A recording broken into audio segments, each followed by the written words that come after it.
हरि ओम हरि ओम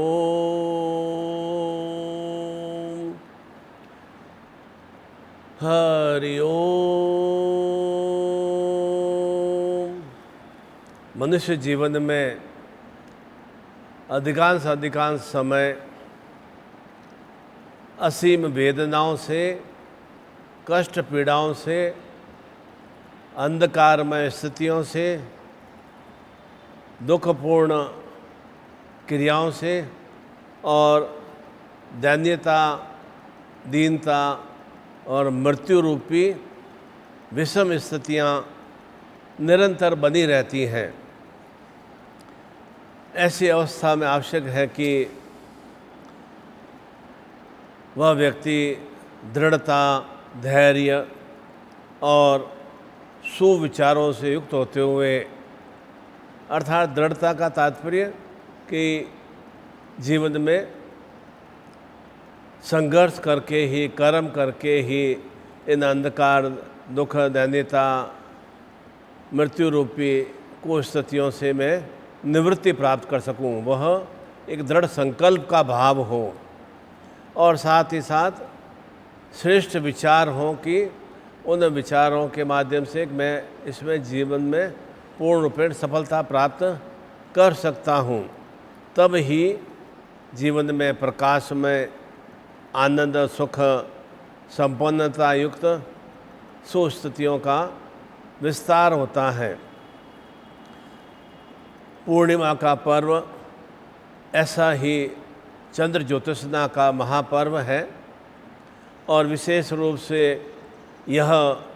वैशाखी पूर्णिमा, जो कि 16 मई को चंद्रोदय दिवस सोमवार को नियोजित है, और यह वैशाखी पूर्णिमा को हम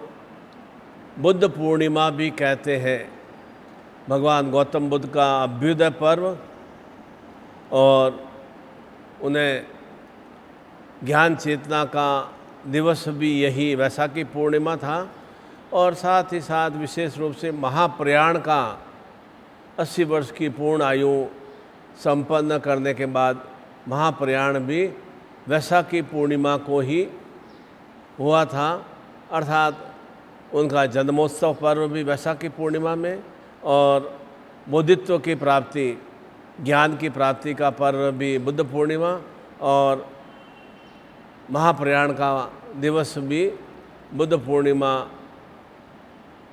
रहा है। और इसीलिए बुद्धिज़्म लोग, बौद्ध धर्म के अनुयायी, इस वैशाखी पूर्णिमा को दीपावली स्वरूप में संपन्न करते हैं, जिससे कि उन महात्मा बुद्ध के माध्यम से उनके भी जीवन में दीपोत्सवमय स्थितियाँ, प्रकाशमय स्थितियों का विस्तार हो। और साथ ही साथ इस दिवस पर ऋषि भृगु का भी अवतरण हुआ था, जिन्होंने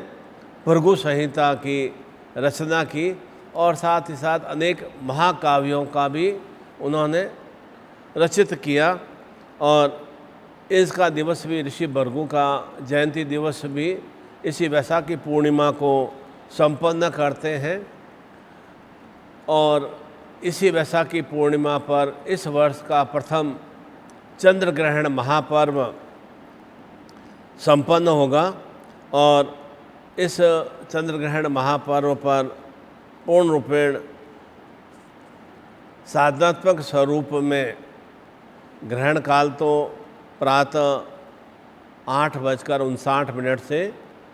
दिन में ही 11:25 तक ही नियोजित है, अर्थात लगभग 2 घंटा 24 मिनट तक वह सक्रिय रहेगा, सुबह 8:59 से, और उसके 2 घंटे 24 मिनट बाद 11:25 तक वह सक्रिय रहेगा। तो ऐसे चंद्र ग्रहण महापर्व पर, जो कि सोमवार से युक्त है, और भगवान शिव की अभ्यर्थ आराधना संपन्न करने से निश्चिंत रूप से शिव परिवार में सुस्थितियों की प्राप्ति होती है। और जीवन में भी हम निरंतर सुस्थितियाँ ही चाहते हैं। उदाहरण स्वरूप जब विवाह होता है तो बाराती आगे आगे चलते हैं और दूल्हा पीछे घोड़ी पर चलता है। बहुत सुंदर बात है। और मृत्यु किसी की हो जाती है तो शमशान यात्रा में जाते हैं, तो जो भी जनाजा होता है या मृत्यु की रूपी स्थिति व्यक्ति की जो लाश को कंधे पर लेके जाते हैं, वह लाश आगे आगे चलती है, उसको कंधों पर आगे आगे लेके जाया जाता है। 4 लोग लेके जाते हैं, पीछे पीछे जो भी रुदन करने वाले हैं या दुख करने वाले हैं या जो भी परिवार के सदस्य हैं वे पीछे चलते हैं। और जब लाश को जलाकर आते हैं तो हम स्नान करते हैं। इसके विपरीत बेजुबान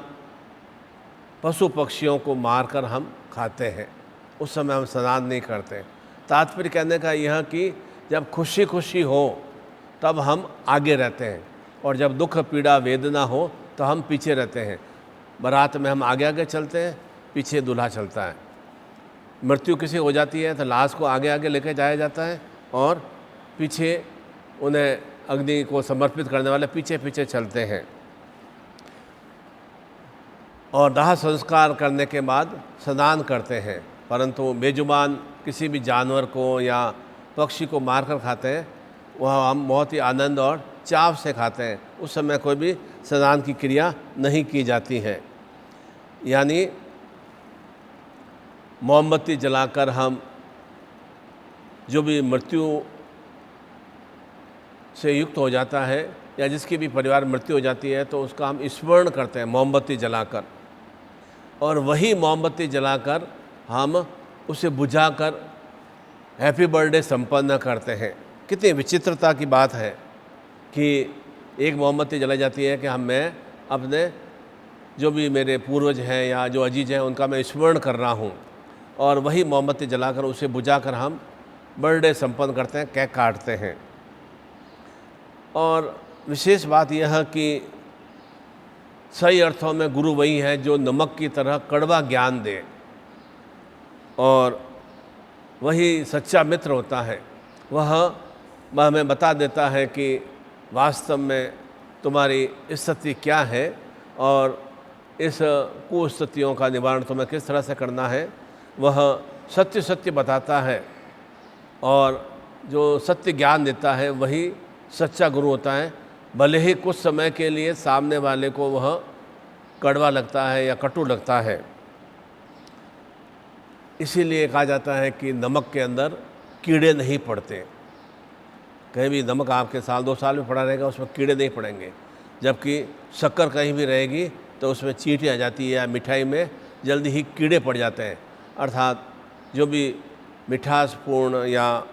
चापलूसीपूर्ण क्रियाएँ करते हैं तो मान के चलो कि वे आपके जीवन में अणगल रूप में, दुख संताप के रूप में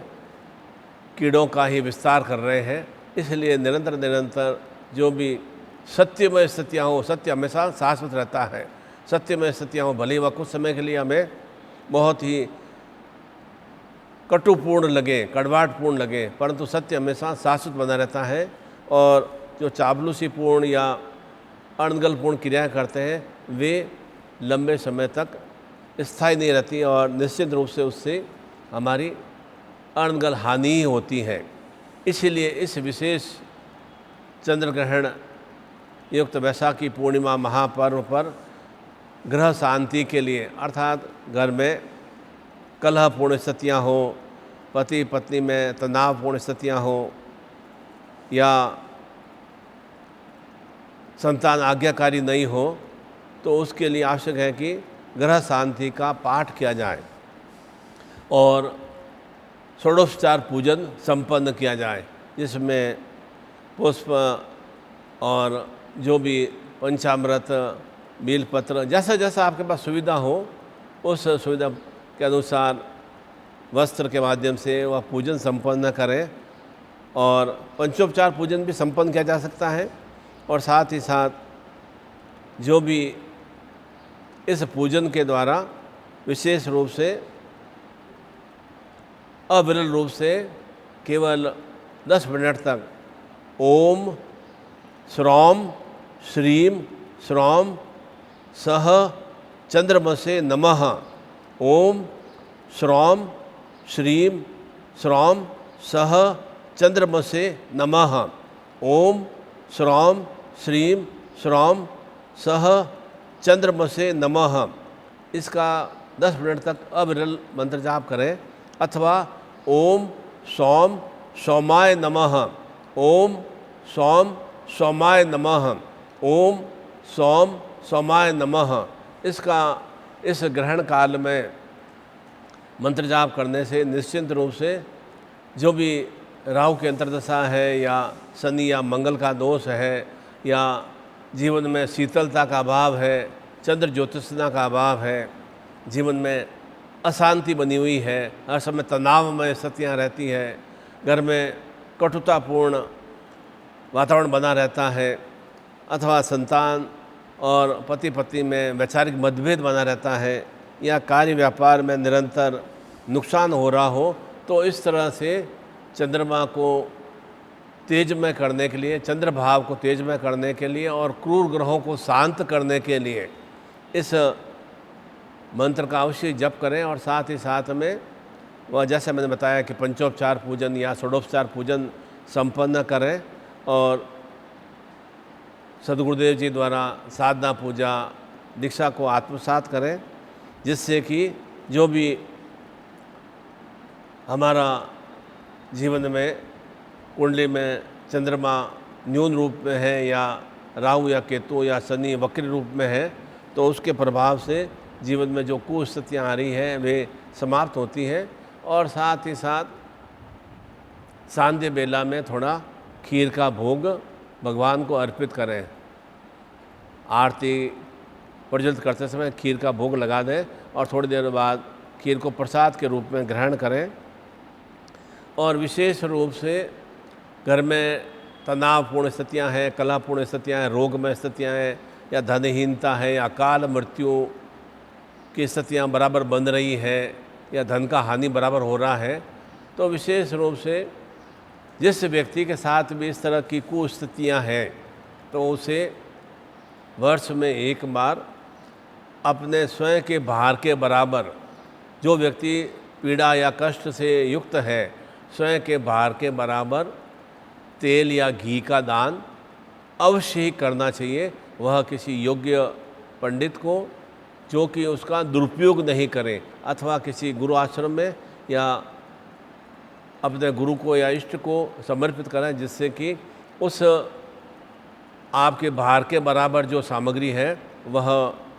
सामग्री का सदुपयोग हो और उसे जो भी सैकड़ों सैकड़ों व्यक्ति भोजन के रूप में, प्रसाद के रूप में ग्रहण करेंगे, तो निश्चिंत रूप से आपके जीवन में जो भी रोग कष्ट पीड़ा कलुषितता रूप स्थितियाँ हैं वे अवश्य ही समाप्त होती हैं। वर्ष में एक बार अपने स्वयं के भार के बराबर, मेरा बालक बार बार बीमार रहता है, पढ़ने में उसका बराबर ध्यान चिंतन नहीं जाता है, तो बालक का जितना भी वेट हो, शरीर का भार हो, उस भार के बराबर तेल अथवा घी का दान अवश्य करना चाहिए। और जैसा मैंने बताया कि योग्य पंडित को, पुजारी को दान करना चाहिए, जिससे कि वह उसका ही सदुपयोग करें, उसे किसी तरह से बाज़ार में पुनः बेचने की क्रिया नहीं करें, अथवा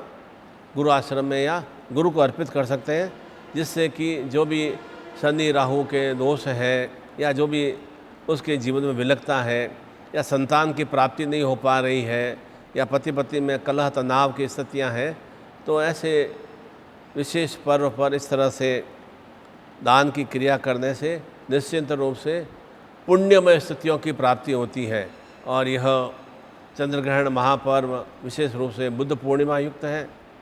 और निरंतर सांसारिक जीवन में बुद्धि ही जीवन को प्रकाशित करती है, प्रकाशमय स्थितियों का विस्तार करती है। ज्ञान ही निरंतर जीवन के अंधकार को समाप्त करता है। इसलिए अपनी बुद्धि को निरंतर सक्रिय और क्रियाशील रखने के लिए और ज्ञान के माध्यम से, चेतना के माध्यम से निरंतर हम बराबर जीवन में आगे की ओर प्रगति प्राप्त कर सकें, उसी के लिए विशेष रूप से आपको वह आत्मचक्षु सहस्त्र चक्र जागरण शक्तिपात की दीक्षा अर्थात अपनी स्वयं की आत्मा को पहचानना, जो भी हमारे हृदय भाव में चेतना है वह जागृत हो सके। सहस्त्र सहस्त्र रूप में हमारे देह के भीतर में चक्र हैं, वे सभी चैतन्य और जागृत हो सकें, पूर्ण रूप में हमारा शरीर बराबर क्रियाशील हो सके। उन आत्मचक्षु सहस्त्र चक्र जागरण की शक्तिपात की दीक्षा इस चंद्रग्रहण महापर्व पर 16 मई को विशेष रूप से सोमवार दिवस पर मैं आप सभी को प्रदान करूंगा और उसके लिए आप अपना नूतन फ़ोटो भेजें और जैसा मैंने बताया उसी विधि अनुसार ओम श्रौम श्रीम श्रौम स चंद्रमसे नमः, ओम श्रौम श्रीम श्रौम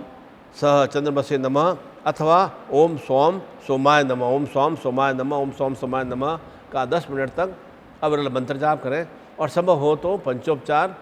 या षोडोपचार पूजन संपन्न करें। और विशेष रूप से इन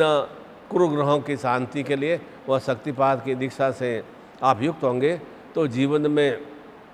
जो भी अनिष्टमय स्थितियाँ हैं वे अनिष्टमय स्थितियाँ समाप्त हो सकेंगी और निश्चिंत रूप से आपका जीवन हर रूप में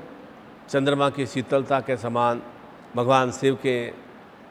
चेतना के स्वरूप शिव परिवार में जीवन में सुख सौभाग्य सावित्री शक्तिमय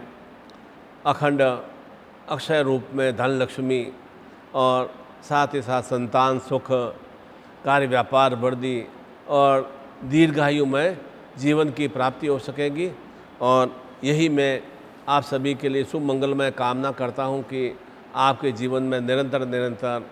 सूर्य के समान तेजमय स्थितियाँ रहें और चंद्रमा के समान शीतलमय स्थितियाँ रहें। जहाँ पर तेजमय और शीतलता का जीवन में एक समायोजन रहता है वहाँ जीवन निरंतर निरंतर उन्नति प्रगति की ओर क्रियाशील होता है। और यह चंद्रग्रहण का महापर्व आपके जीवन में निरंतर ऐसे ही जो भी कलुषित रूप स्थितियाँ हैं उनका वह संबंध कर सके और ऐसी मैं क्रिया शक्तिपात दीक्षा के माध्यम से आत्मचक्षु सहस्त्र चक्र जागरण शक्तिपात की दीक्षा फ़ोटो के माध्यम से प्रदान करूँगा। उसके माध्यम से निरंतर आपके पूरा शरीर क्रियाशील रह सकेगा। अधिकांश हम देखते हैं कि हमारा शरीर अनेक जो भी चेतना में भाव होना चाहिए वह चैतन्यमय नहीं रहता है, उनको पूर्ण रूपेण हमारा शरीर चैतन्यमय बन सके। वैसे ही आत्मचक्षु सहस्त्र चक्र जागरण शक्तिपात की दीक्षा से युक्त होने पर निश्चित रूप से वह दक्ष रूपी स्थितियों को आप प्राप्त कर सकेंगे। ऐसी मैं आप सभी के लिए मंगलमय कामना करता हूँ। हरि ओम,